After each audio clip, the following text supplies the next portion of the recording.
We have to move. It is not safe here. Who is still inside, Peregrine shouted, hauling his roan to a sliding stop. Ida knelt in the wagon track with 8-year-old Josie clutched against her as the cabin roof burned through. Behind him, 3 riders were already dragging wet saddle blankets toward the porch. Sadie, the seller. Then terror made Ida notice the impossible. She looked past him to the high, dry ridge. "Why were you already up there?" "I wasn't," he said, and ran toward a fire no passing man could have prepared for. Ida tried to follow. Peregrine leaned low from the saddle, caught her by the shoulder, and held her in the dirt, while sparks blew across the yard. "Let me go," she cried. The beam fell across the cellar door. "Show me where." He swung down and released her. His voice was not gentle. It was low and hard enough to cut through the roar. Ida pointed around the east wall where the back steps had vanished beneath a burning crossbeam. Peregrine seized a dripping blanket from Jackson Newell. As he reached the flames, his right hand began to shake. Not a small tremor from heat or effort. His whole arm locked for one dreadful breath. Ida saw him stare into the doorway, as if another fire stood behind this one. Then he went in. He and Jackson struck the cellar frame together until the oak split. The heat drove the other men back, but Peregrine disappeared below the smoke. Ida could hear Josie sobbing into her skirt. She could hear the roof timbers cracking. She could hear herself begging a God she had not spoken kindly to in months. Jackson came out first, bent beneath 12-year-old Sadie's weight. The girl was wrapped in a burlap sack, coughing, but alive. Peregrine stumbled after them as the chimney broke apart behind him. The fall shook the ground. Mud sparks and black water rained across the yard. There was no clean victory. Only survival, loud and ugly. Ida pulled Sadie into her arms and held both girls until they protested that she was hurting them. Over Sadie's shoulder, she watched Peregrine stand in the smoke. His Colt remained untouched in its holster. His right hand was pressed against his thigh, but the tremor had not stopped. She looked again toward the ridge. No man happened upon a burning homestead with 3 riders, wet blankets, and shovels already in hand. By sundown, the cabin was a black scar against the earth. Yet the Foaling barn 50 yards north still stood. The fire had died against a broad strip of scraped ground that ran below the ridge. Ida had never dug that fire break. The next morning, Letitia Underwood cleared 3 cots in the back of her freight station, the only shelter close enough for Ida to keep the mares under her eye. At an oak table, Ida counted what remained: 2 plows, 11 breeding mares, 4 sacks of seed corn, 1 foaling barn, and perhaps 6 weeks before the deep snow. Numbers were better than fear. They stayed where she put them. "You have kin in Santa Fe," Leticia said, setting down a tin cup. "The girls could take the stage tomorrow. You could follow after the herd is sold." "The herd is not being sold." Letitia waited. Ida kept her eyes on the page. "The deed bears my name. If I send the girls away and abandon the place at the first hard wind, every man from here to Taos will say the same thing. A woman can inherit land, but she cannot hold it." "And what do you say?" Ida finally looked up. "I say they may watch me hold it." The outer door opened. Peregrine stepped in and removed his hat. Soot remained beside his eyes. He lived beyond the ridge repairing barns and line camps, yet still slept beneath canvas because he had never finished his own house. He crossed the room and laid a folded sheet beside Ida's figures. 2 plows escaped the heat. 4 seed sacks stayed dry under the wagon tarp. "The roan mare has a burn along her flank, but she'll walk. Your north fence is down for 30 yards. He remembered each loss as if it belonged to him. Before Ida could answer, Josie's goat crawled from beneath a cot. The ill-tempered creature had survived the fire by climbing into an empty rain barrel. It stretched its neck and bit the lower corner from Peregrine's list. Peregrine watched the goat chew. Well, he said that was the part about the ruined harness. The account has improved. A laugh broke from Ida before she could stop it. It came out ragged, tangled with a sob. She covered her mouth, ashamed of the sound. Peregrine turned his attention to the freight shelves and gave her time to put herself back together. "I need a builder," Ida said when she could trust her voice. "A winter cabin first, then a stronger barn roof. 6 weeks. He faced her again. "But hear me plainly, Mr. Foster. I am the employer. The deed is mine. The decisions are mine. I will not be made into the Valley's charity case." His gaze did not soften with pity. That helped more than kindness would have. "I work for Silver Mrs. Jennings, not gratitude. My tools will be on your ground at dawn." 3 days later, the telegraph warned of another dry wind. On Letitia's porch, Ida heard ranchers mutter that the place was too much for a widow, and that she should have gone south with the girls. She rode home before anyone could offer advice disguised as mercy. The following morning, 2 hands from the Barrow place arrived to help clear the north line. They were unloading shovels when Peregrine crossed the yard carrying a coil of rope. One of them stopped. "Didn't know Jennings' work came under a Foster." The second man left his shovel resting against the wagon, waiting to see which name carried more weight. Ida walked over, lifted the shovel, and placed it back in his hands. "Mr. Foster works for me," she said. "Any man who cannot take my orders may ride home before breakfast." The first hand lowered his eyes. The second took the shovel. No one left. Peregrine did not thank her. That evening, Ida found the split handle of her best hoe, bound smooth with fresh rawhide. Peregrine came down the slope again the next morning on his black gelding. He dismounted beside the scraped line and drew a mark through the dirt with his boot. "We extend the north trench into the upper clearing," he said. "If the wind turns, the barn is next." Ida looked up the slope. She had walked it the previous day. Dead wood had been cut and stacked there, and brush had been cleared behind her barn weeks before the fire. "You were watching my land." Peregrine adjusted one glove with great care. "Dead trees on your slope can fall across my fence. That explains a fence. It does not explain a fire break." His jaw tightened. Jackson rode up before Peregrine answered. He studied the line in the dirt, then looked at Ida. "You taking fire counsel from him?" Jackson asked. His glance toward Peregrine carried an old bitterness. "You sure you want the Jennings girl's safety resting with a Foster?" Peregrine said nothing. He stood with the stillness of a man waiting to be dismissed. Ida disliked secrets. She disliked warnings that stopped halfway even more. "We dig the trench," she said. "And Mr. Foster, before this house has a roof, you will tell me why you inspect every lamp twice." He picked up a shovel. "Yes, ma'am." It was not an answer, but it was the first promise he had given her. For the next 2 weeks, rebuilding forced them into the same daylight.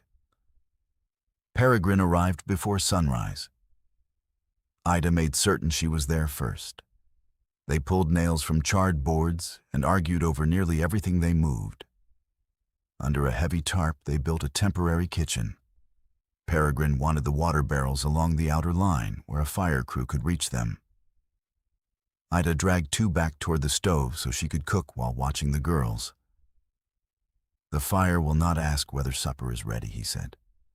"The girls will," she replied. He considered this, then placed 1 barrel halfway between. Ida let it stand there. It was the first decision neither of them won. The following day, Peregrine moved a stack of dry hay away from the lantern hooks. Ida ordered it returned because it blocked the wagon path. He obeyed without a word. An hour later, a gust swung the lantern hard against its chain. A spark dropped where the hay had been. Ida crushed it beneath her boot. Her heart thudded so fiercely that the ground seemed to move with it. At noon, she cut a wedge of cornbread, twice the ordinary ration, and carried it to Peregrine, who was framing a window. She held it out without apology. He accepted the bread. Wagon path is mighty clear. Eat before I reconsider. His mouth shifted at one corner. It was not quite a smile, but Ida carried the sight of it for the rest of the afternoon. Later, she found him beneath the cottonwood with Sadie. The girl had begun listing what the seller had taken: a carved horse, a blue ribbon, 2 school books, and the little cedar box that had belonged to her mother. Peregrine did not promise replacements. He sat on a stump with the cornbread in one hand and listened as if each small loss deserved room of its own. When Sadie finished, he asked, what did the carved horse look like? Ugly, Sadie said. Aunt Ida made it. Ida stopped behind the barn wall. It had 4 legs, she called. 3.5, Sadie corrected. Peregrine looked toward Ida. The almost smile returned. Then I reckon exact replacement may be beyond my skill. Sadie laughed for the first time since the fire. That sound reached Ida where pity never could. Peregrine noticed the worn heel of Ida's boot, the way she ate after the girls, and the dark marks beneath her eyes. Each morning, footprints circled the barn. She spent the nights checking stalls and lamp chimneys, listening for fire where there was only wind. One afternoon, while she was at the freight station, Peregrine strung a thin wire from the girl's cot in the temporary shed. It ran through a pulley beneath the eaves and ended at a brass bell above Ida's cot in the storeroom. A pull from either girl would wake her. He set a full water barrel beside the door. Then he entered his name in Letitia's book for the coldest patrol before dawn. Beneath it, he wrote, Jennings' Homestead account. When Ida returned, she tested the wire. The bell gave one clear note. It was not a man appointing himself her keeper. It was a way for her to close her eyes without surrendering command. She found Peregrine saddling his gelding beside the barn. The light was going blue along the ridge, and his canvas coat was too thin for the mountain night. Ida fetched her spare wool blanket. She laid it across his saddle horn.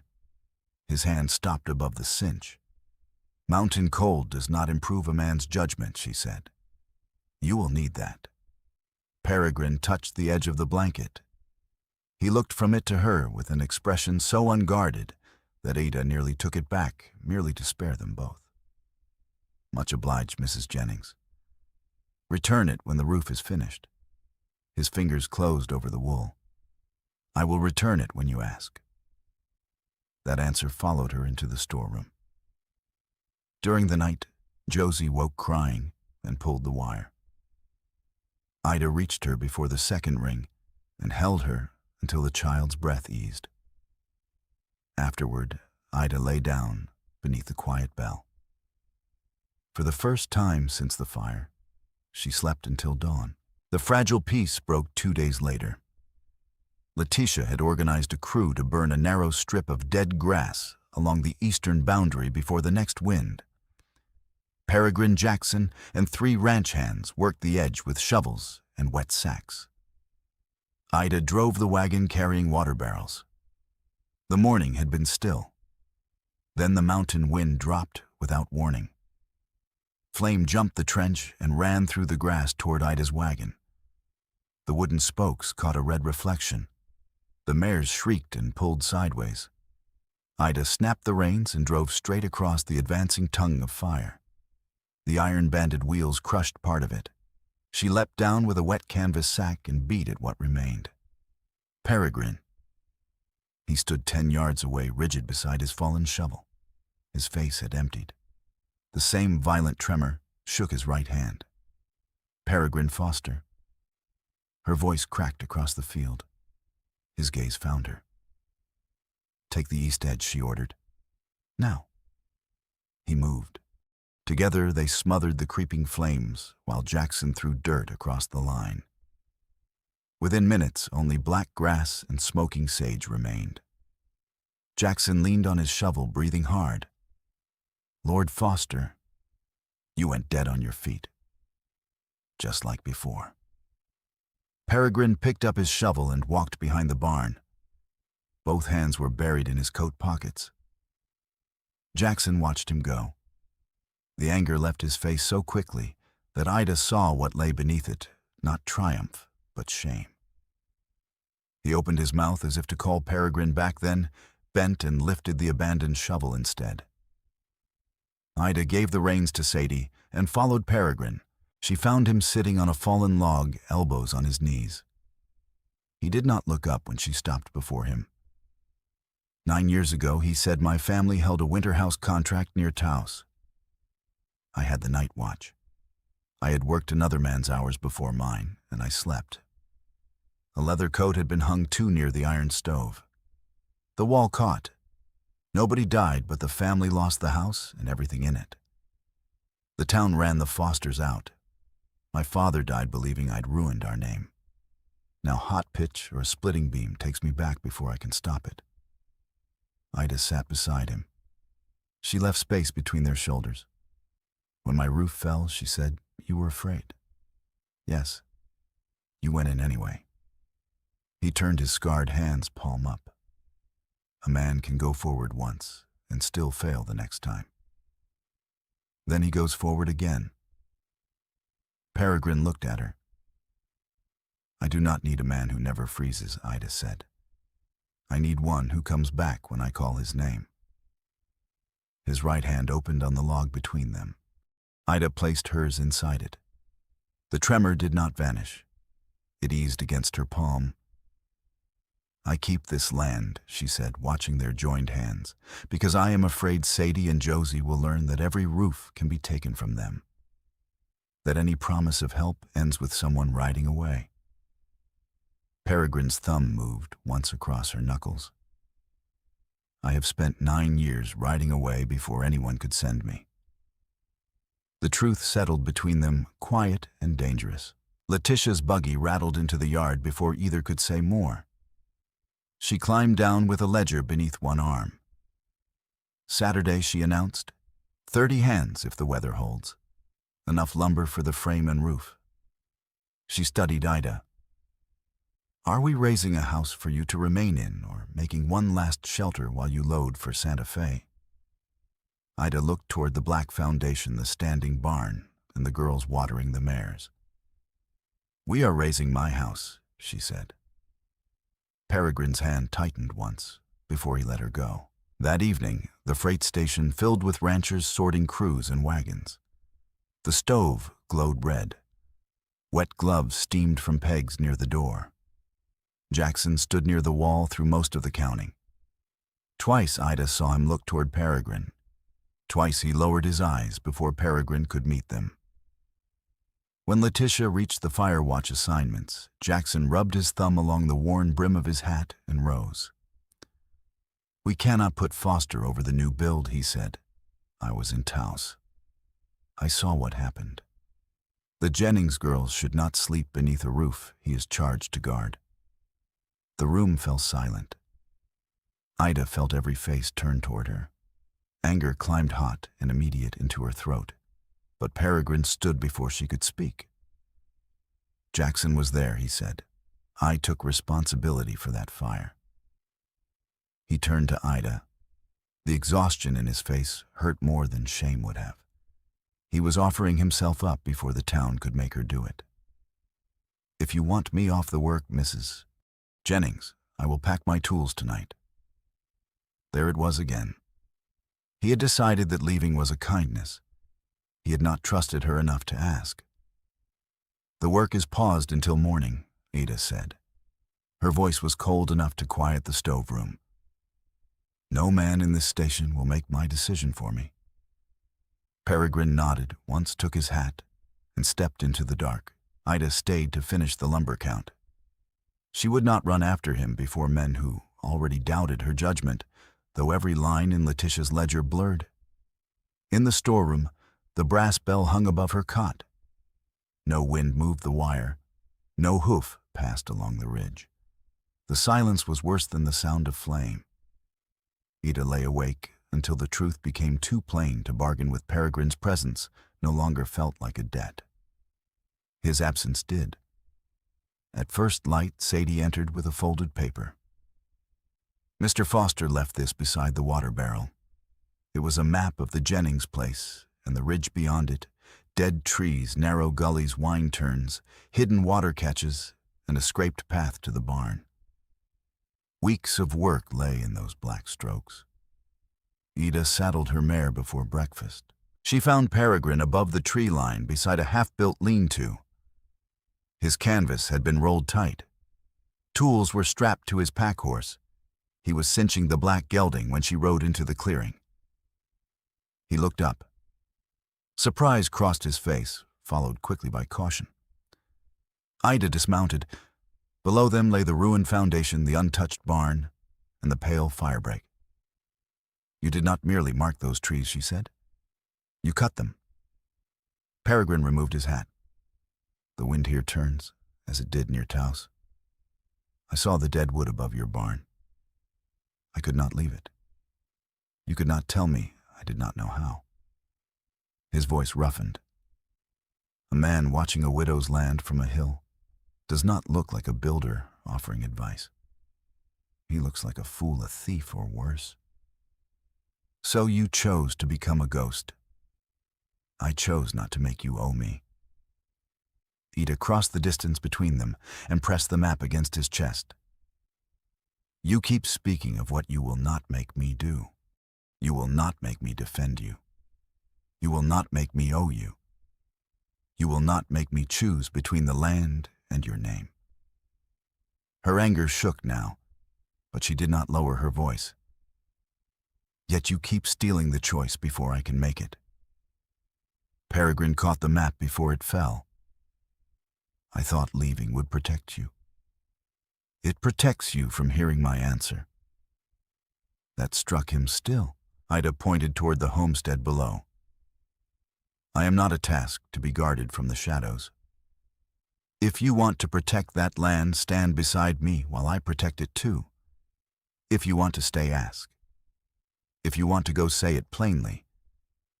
But do not disappear and call it sacrifice." The wind pulled at his coat. He did not hide his shaking hand.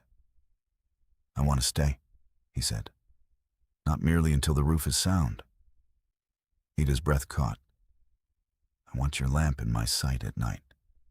I want Sadie telling me my carving has too many legs. I want Josie's goat eating my accounts. I want to wake knowing where I belong, and I'm afraid to ask because every good thing I have touched has burned or sent me away." The words were not polished. That made them harder to doubt. Ida stepped close and took the front of his coat in both hands. "I am afraid too," she said. "Ask me anyway." Peregrine looked directly at her. "Will you have me beside you, Ida? Yes." The answer came before fear could stop it. She rested her forehead against his chest. His arms came around her, slowly giving her time to step back. She did not. Beneath the canvas coat, his heart beat hard and uneven. At last, Ida glanced at the packed horse. "Unstrap your tools." A faint smile touched his mouth. That sounded less like affection than an order. It was both. He obeyed. They rode down side by side. At the foot of the ridge, Peregrine turned toward the upper line out of old habit. Ida pointed toward the barn. "Water first." He looked at her, then changed direction. The small act warmed her more than the blanket had warmed him. Saturday came bitter and clear. 30 people arrived with lumber saws and more opinions than Ida had requested. She climbed onto a wagon bed with the master list in hand. Jackson takes the north wall. Letitia keeps the meal crews clear of the saw pit. Mr. Foster handles the rafters, but all fire orders come through me. Water barrels stay at both corners. No lantern enters the frame before sundown. Near the timber pile, one of the barrow hands murmured something to his neighbor and glanced toward Peregrine. The other man did not answer. He simply lifted his end of the beam when Ida pointed to the west wall. No one argued aloud. Peregrine glanced up from the timber stack. He did not look amused or proud. He looked settled. By noon, the wall stood shoulder high. Sadie carried pegs, Josie filled water dippers, and Ida moved between crews while Peregrine worked the rafters. Near mid-afternoon, men burned a small pile of unusable scraps in the cleared yard. A mountain gust lifted sparks across the worksite. One ember landed on the canvas covering the new kitchen frame. Smoke curled at once. A murmur of alarm went through the crews. Peregrine stood 10 feet away with an axe, his shoulders locked. For one heartbeat, Ida saw the old fire seize him. Then he turned his face to her and waited. Peregrine cut the tarp loose. Jackson pumped Sadie clear the girls, and the axe fell. Peregrine severed the rope, and the burning edge dropped into bare dirt. Jackson worked the hand pump while the bucket line drenched the canvas. In less than a minute, the smoke was gone. No one shouted afterward. No one needed to. Peregrine lifted his gaze to Ida. His hand shook around the axe handle, but he had not run into danger alone, and he had not gone still. He had waited for her command and then acted. They had come back together. Ida stepped into the center of the yard. "I am staying," she announced. Her voice carried over the cold wind. "The house will be finished today." She looked at Peregrine. 30 people watched, but the choice belonged only to the two of them. "The west room has its own stove," she said. "It is yours if you still want it. Not as payment, not because you owe me a roof, because I want you under it." Peregrine set down the axe and crossed the yard. "I want the room," he said. "I want the girls. I want every ordinary morning that comes after this one." Ida held out her hand. "Then stay." He laced his fingers through hers. "I will." The answer was quiet, but no one in the yard mistook it for gratitude. Late that afternoon, the roof boards met above the center beam as the last nails rang into place. Jackson stood near the horse stalls holding his hat. He watched Peregrine check the severed tarp rope, then looked toward the new roof. When he finally walked into the yard, he did not ask Ida and Peregrine to step aside. Before anybody eats, he said loud enough for the nearest tables to fall quiet, "I owe the truth to the man who just kept that roof from burning." Peregrine went still. Jackson looked first at Ida. "The coat and touse was mine. I came back drunk and hung it above the stove to dry. Peregrine had already worked the day crew, then took my watch because my mother was ill and my brothers needed my wages." He nodded off. When the wall caught, he claimed the whole fault, so I would not be dismissed. A few men near the tables turned fully toward them. Jackson swallowed. He failed a watch he never should have been carrying. I caused the danger and let the valley believe he caused all of it. I watched him walk into the Jennings fire. I watched him come back when she called him today. There is no decent reason left for my silence. Ida felt Peregrine's arm tense beneath her hand. Jackson's voice roughened. I let his family leave in disgrace. 9 years is a long while to be a coward. Peregrine looked older, as if the boy before that ruined house had finally been named aloud. Ida faced Jackson. "Thank you for telling the truth." Then she tightened her hand around Peregrine's sleeve. "But understand this. I chose him while I believed the blame was his. Your confession changes what the town owes him. It does not change where he belongs." Peregrine looked down at her. The grief in his face loosened not all at once, but enough for him to breathe. He turned back to Jackson. "You want to make it right?" Jackson nodded. "Take the lower ranches this winter. Show them how to cut lines, set water, and watch a stove. Put your own name on the work. I will. And when you tell the Tao's story, tell all of it." Jackson looked toward the listening tables. "I have begun." He replaced his hat and walked toward the meal. Peregrine watched him go. You did not have to defend me. Ida lifted one brow. I was not defending you. I was informing him. That brought the smile fully to his face. By dusk, the cabin stood roofed and tight. In the bare west room, Peregrine laid Ida's wool blanket across the narrow cot. You may keep it, she said from the doorway. He turned. Roof is finished. The agreement changed. His expression softened. Josie appeared between them, carrying the brass alarm bell. Where does this go? Ida looked at Peregrine. Once the bell had meant that she could sleep because someone else was awake. Now it could mean something better. Between the rooms, she said, where everyone can hear it. Sadie carried it to the center beam, and Peregrine fixed the hook while Ida held the ladder steady. That night, the community ate beneath the new roof. Ida sat beside Peregrine, their shoulders touching whenever someone reached for bread. Neither moved away. The first snow came the following week. It whitened the Sangre de Cristo peaks and laid a clean edge along the fire break. Peregrine kept his ridge parcel, but he and Ida cut a broad patrol path between the properties. At dawn, one of them rode high to read the wind, while the other checked the water barrels and stalls. The next morning, they changed places. He no longer watched her home as a ghost. She no longer mistook every offered hand for a claim upon her deed. One evening, Sadie brought a newly carved horse to the supper table. It had 4 sturdy legs and one ear larger than the other. Mr. Foster made it, she said. Ida examined it. Too handsome. It bears no resemblance to mine. I had limited instruction, Peregrine replied. Josie's goat reached for the wooden tail.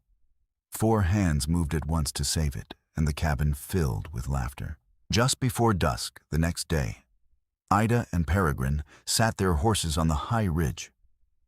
Below them, chimney smoke rose straight into the cold air. The lamp was already burning in the window. Through the glass, 2 small shadows crossed the room, followed by the unmistakable horns of a goat where no goat had permission to be. Peregrine looked down at the house. The weariness had left his eyes. His right hand rested easily on the saddle horn.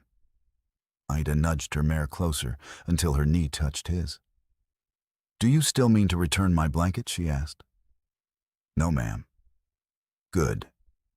He turned toward her. Do you still mean to keep me in the west room for now? His brow lifted. Ida let him suffer one breath before smiling. Unless you intend to spend every winter pretending you do not know the way to my door. Peregrine's quiet laugh drifted across the ridge. He reached for her gloved hand, and she gave it willingly. This time, Ida said, lifting her reins, we ride down together. They did.